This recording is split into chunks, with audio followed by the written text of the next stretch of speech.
نن د رفیق شینواري صاحب د ژوند ملګري 10 کاله او 2 ورځې پس چې کوم دی نو وفات شوه. تاسو هم جنازې ته راغلي یئ.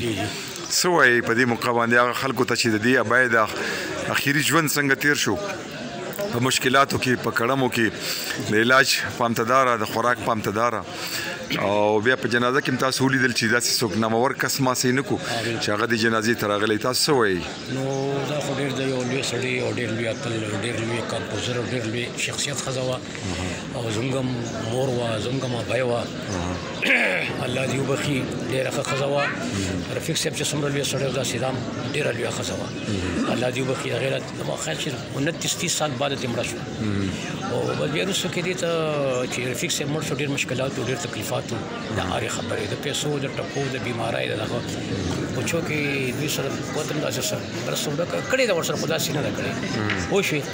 بیا مثال خبره دا غریبه پرته هم وه، بیمار هم وه پوه شوې. او لکه ډېرې نظرګل حاجي صاحب موږ به یوازې حکومت نه ګرمو، حکومت یوازې ذموار نه دی، عام خلک چې د رفیق شینواري استاد د موسیقۍ نه خوندونه اخلي او بیا دغه بېګا ما د دې تصویرونه ورکړي وو او زه راغلی یم د ابۍ سره پرون زما ملاقات شوی و په 19 جنوري په کوړي سوریا خیلو کې هغه یو دستوره وه تلین و په هغې کې هم داسې خاص خلکو دلچسپي نه وه. په کار دا ده چې په لویه سطح باندې خصوصا نو که موږ صرف دا وایو چې حکومت به راځي او موږ له حکومت ته داسې فنکارانو د خیر ښېګړې دپاره ګامونه پورته کړي.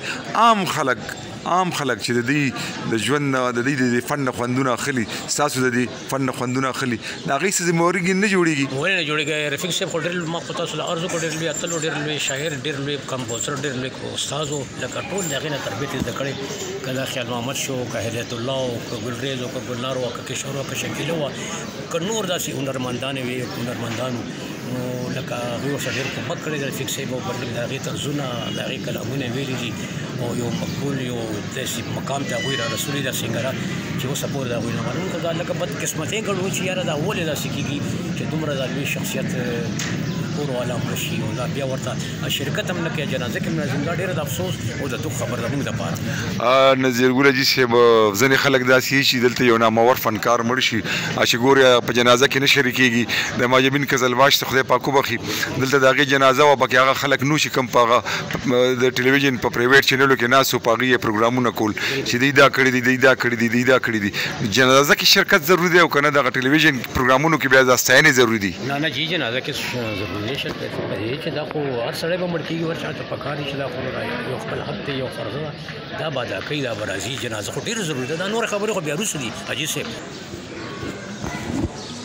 ملګرو دا د باچا جان دربار دی، روزه ده د چا نه چې رفیق شینواري صاحب هم لاسنیوه کړې وه او بختور رفیق شینواري بیا چې کوم دی نو د دوی په بهر د دوی د روزې نه بهر چې وځي نو د هغې صلح هم دی، یعنې دا یو اعزاز ورته خدای پاک ورکړی دی چې د خپل پیر د هغې چې کوم دی نو د هغې په خپو کې یو قسم له دغه صلح دی دفن شوی دی. زه غواړم چې تاسو د رفیق شینواري دغه صلح هم دروښیم.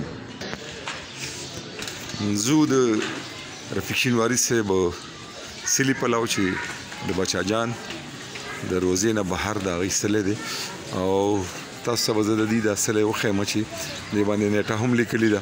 شکر دی نن پې خلکو ګلونه هم واچول او د دې باندې چې کومه نیټه لیکلې ده 2 رجب او بیا چې دی د خالي ورځ 19 جنوري کال 1991 او 2 رجب 1400 او 11 هجري شپه د پیر ورځ د اتوار و بختوره میاش رجب و چې رخصت شو، میاش رجب و چې رخصت هغه صدیق شو. نو دا یو نامور